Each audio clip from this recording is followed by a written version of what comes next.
in your head. I forget who said that. I don't remember either, but I've heard it. That's a great quote. It is. I don't remember who said it, but I mean, I believe it with all my heart. There's so many people out there that are so incredibly physically talented. And how many gym assassins do you know that for whatever reason to count. They just can't put it together? Too many to count. When the referee says, "Fighter, are you ready? Fighter, are you ready? Go."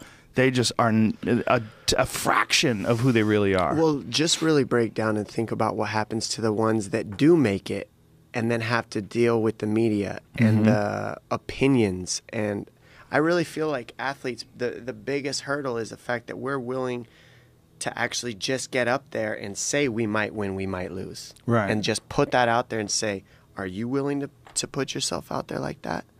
Are you willing to embarrass yourself if you do lose? Are you willing to deal with the media if you win for 10 years straight and then lose, and then now you're the worst guy that's ever been seen in the sport, or the worst female that's ever been seen in the sport? You didn't even belong there. Are you able to deal with that? That's the question. That's what being an athlete is, not... Well, that's what being a fighter is. Yeah. Big difference between losing a basketball game. It's true. You lose a basketball game and people might think you're a fucking loser or a scrub, but it's nothing like the shit that I see fighters face online. No, I mean, just look at...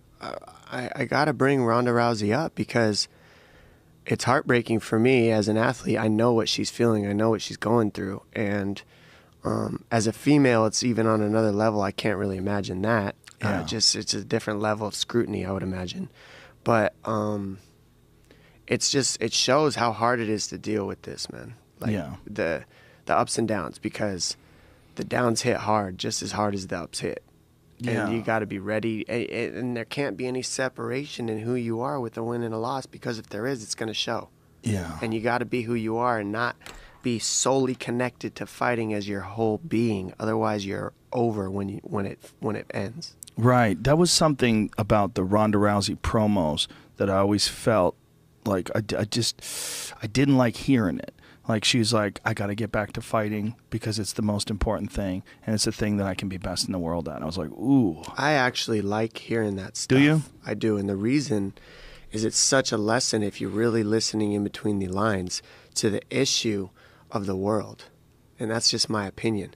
We're all putting so much into this one thing, and we think that that is our everything. When really, it sounds cheesy, but if you put all that energy towards loving yourself and not the fight career will still be there just as heavy as it is. Right. You know, so what I mean is she's using the fighting as her identity. With that championship belt, she is Ronda Rousey, the Ronda Rousey. Without the championship belt, we don't know who she is. She won't come out. So who are you unless you're winning? We don't know. Do you know? You're counting on that belt to know who you are now. And that was my biggest point. That was a hurdle I ran into when I lost my belt. I didn't know who I was anymore. And that's how I knew this. That's how I figured out what my issues were. All right, Dom, you're getting ready to fight Brow. You ready? Yes, I'm ready. Screw it. Let's do it. These knees can't stop me. These injuries can't blow your quad out. Now you're out of that fight. Now we're taking your belt. Well, for people that don't know what we're about to be talking about, you had one of the most horrific injury streaks in the sport in your prime. You know, you were considered to be one of the top pound-for-pound fighters in the world, and then you had a series of catastrophic injuries and surgeries. So this is for a lot of people listening to this podcast that aren't really hardcore MMA fans. Yeah, that makes sense. So you talk us through it, because you went through like one of the most difficult trials in terms of recovery from injury. The most difficult I've ever seen anybody go through in the entire history of my time of calling fights. Well, for fighting, I definitely agree. In the sport of fighting, I've heard of the sport of NFL because I researched them. Oh, okay. These guys who went through 3 ACL reconstructions came back and competed, and one of them was just competing. They almost made it to the Super Bowl.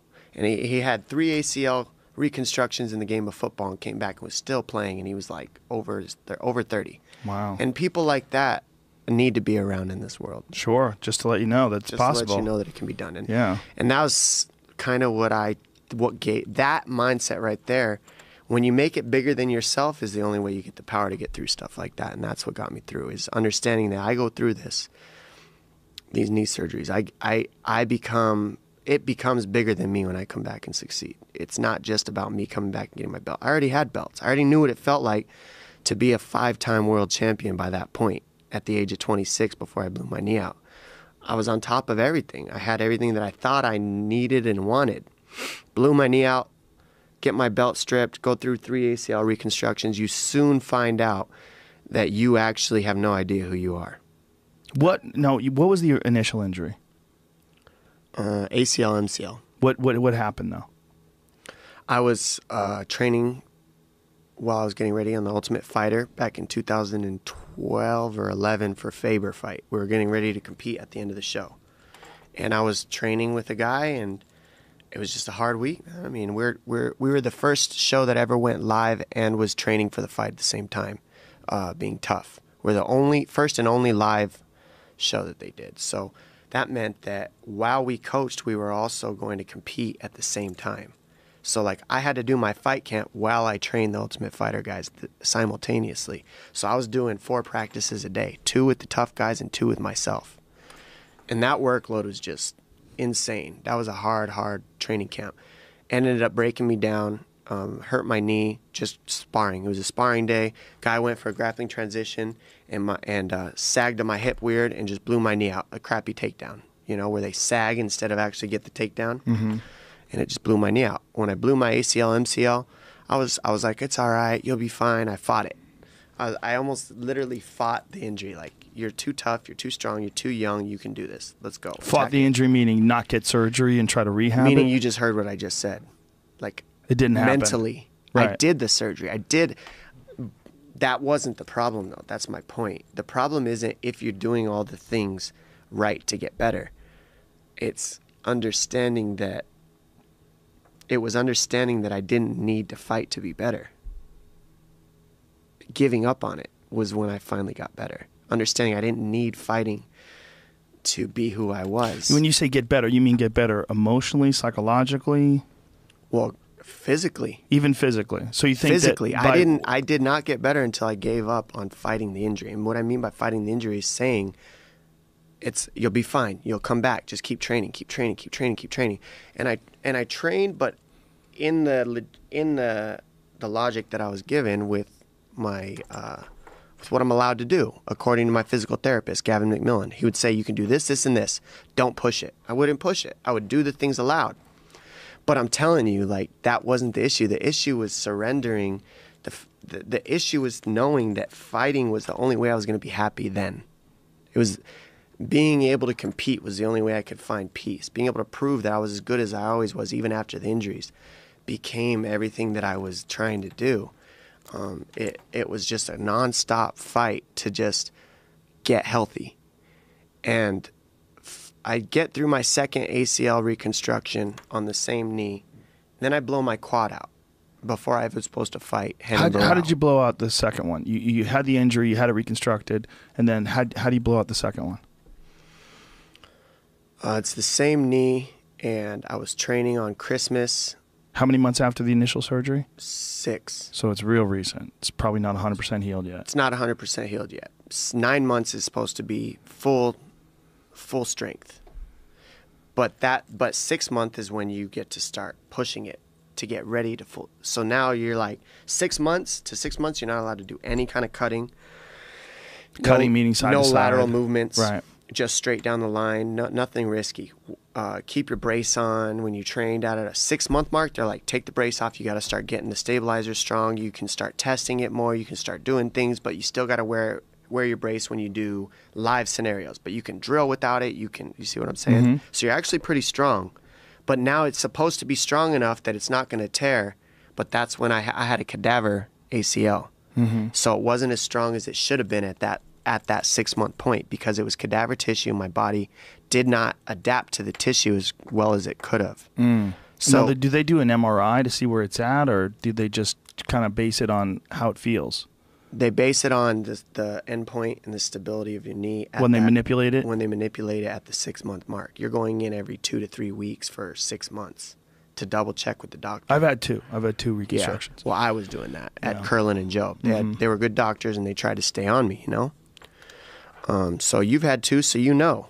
Yeah. And at the 6 month mark, it's like you can push it, but you don't want to overkill it because you'll tear it. Right. So the second one, I wasn't overkilling it, but I was doing what I was allowed in my brace. and I made a cut, like a turn, and it just popped. And it just like, it wasn't anything like, oh, I shouldn't have been doing that. It was kind of like, you know, I was boxing in my brace. I had it taped. I warmed up. I Were you stretched. sparring? I was doing drills, boxing drills. Just drills. Yeah, boxing drills. But you just pivot wrong, And it just pops. And then you know. Like, I Right. remember sitting there, and just the pain's very specific. And then it goes away too quick. That's when you Right. know. Because Yeah. it's there, real hard pain, and then it goes away in like 2 minutes. because the You're like, ligament's gone. it's tore, so now you don't have pain anymore. And I'm like, oh no. So I sit down and I go, all right, my knee's torn.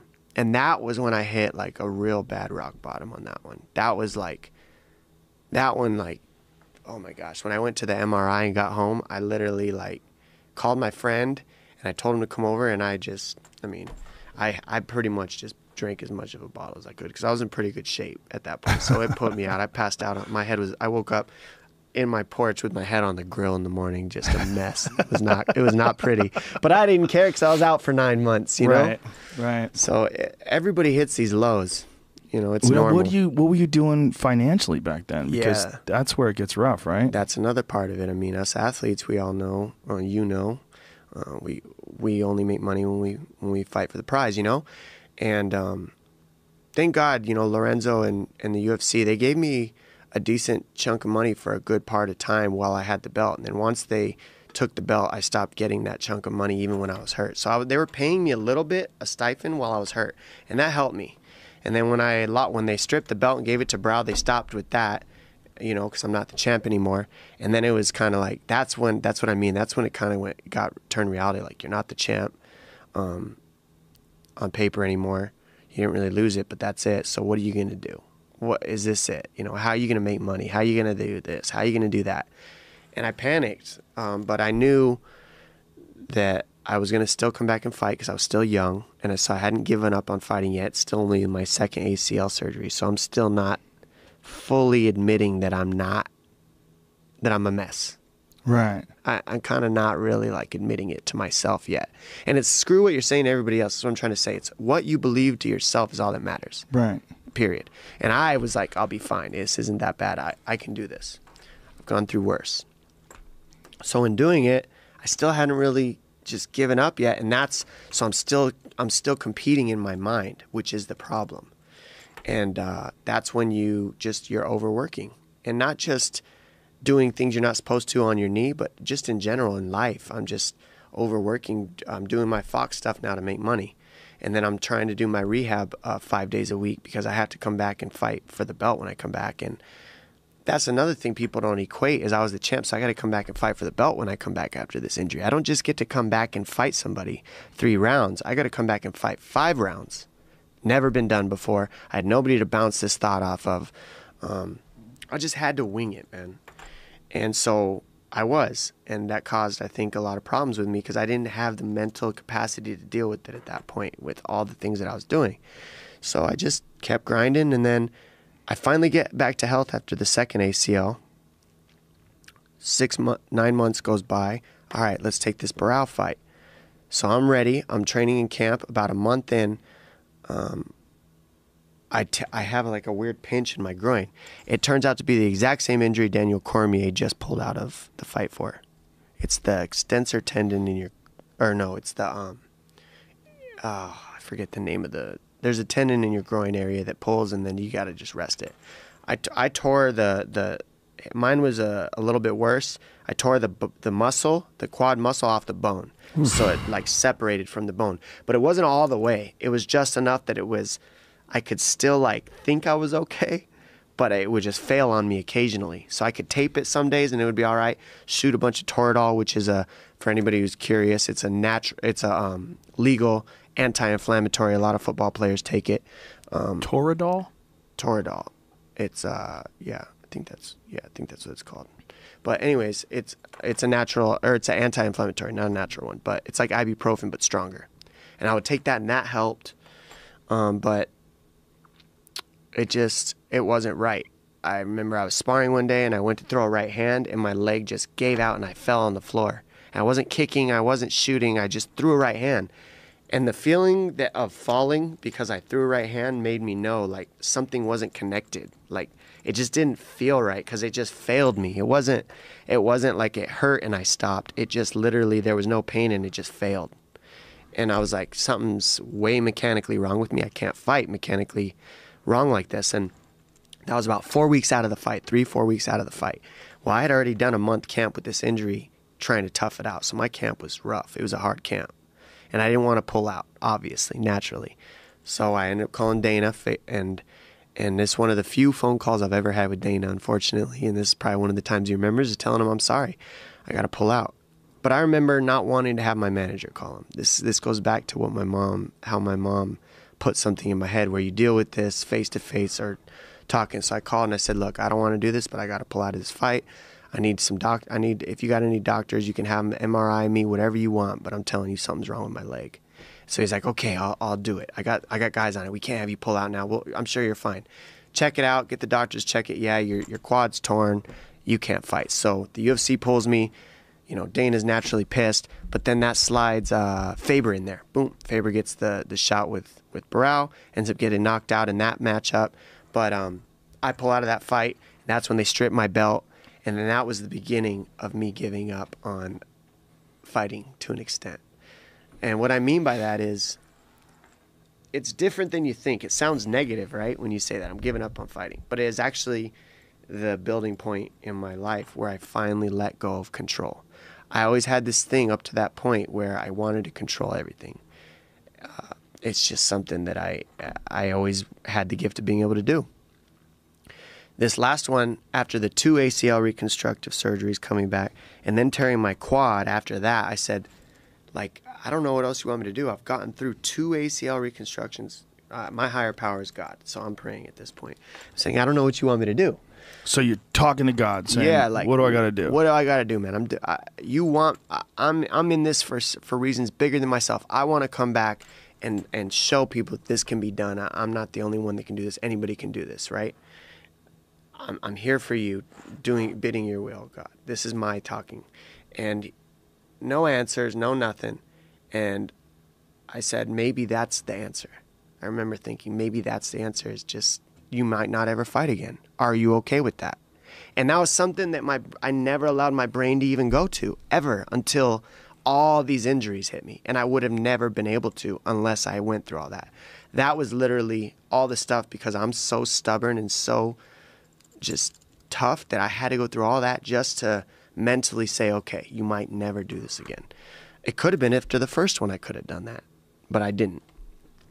When I did that, my health skyrocketed immediately. I just went to therapy every day knowing I was trying to get better, but I didn't care if I fought again or not. I focused all my energy in Fox and coaching the guys at Alliance Training Center to make them better, and try to make the team better, so that and feed off the thirst and the hunger that those guys had to be the champion that I still wanted to be. And I decided that if I focused on Fox, focused on the positive energy of these guys at the gym, kept training them, kept my mind in the sport, my body will be there because my age is compliant with my body still. I'm still young enough that I'll be okay. So I just needed to get my mind wrapped around the sport, stay in it mentally, but understand that if I never have it again, that's okay too. And when I did that, it took away so much importance off of needing to fight, have the title as the person that I was, that it allowed me to open up and say, if you never fight again, you're still a great person. You still did great things. You still laid the tracks for the bantamweight division in a lot of ways. You did this, that you had a great career, Dom. Like, it's okay if this is it. And I kept that mindset, kept focusing on the things that I could control instead of the things that I couldn't, like the fact that I wasn't competing yet. And as I did that, I got healthier and healthier, came back, fought Mizugaki. That set me up to fight Mizugaki. Then destroyed Mizugaki, one of your best performances ever. Right, I felt great. First round destruction. That was the most at peace I've felt in a long time walking into that fight. I remember interviewing you after the fight, and you were like, I don't even remember what happened. Yeah. Like, you just went into a trance. It was weird. It was one of the weirdest performances of my whole career, easily. Because the walkout was different. Just, I was so... I had no connection. I had no connection to the win or the loss at that point. There was nothing. I was just there to enjoy being there again after 3.5 years and all these injuries. Like, I can't believe I made it here. I'm not injured. And I remember thinking, like, you're in front of these people. Enjoy the limelight, man. Enjoy this ride. Like, this is incredible. There's people that would pay millions and trillions of dollars to get this walk you're about to get and go fight somebody in this octagon. Just enjoy it. Don't connect. And by letting go, man, by letting go of the injuries, by letting go of the win, by letting go of the loss, by letting go of either mattered, I was in my zone, and it allowed me to just be free. And that was the best performance of my career. But more than anything, it showed me a mental thing that I'd never opened up before. And it was letting go of the things that you can't control will give you actually more peace, because it disconnects you from what happens. So you feel like that peace was a significant factor in your body recovering, because the pressure and the stress and the anxiety, all of that was playing, it was wrecking not just your mental state, but also your physical state. 100%. Every piece of it.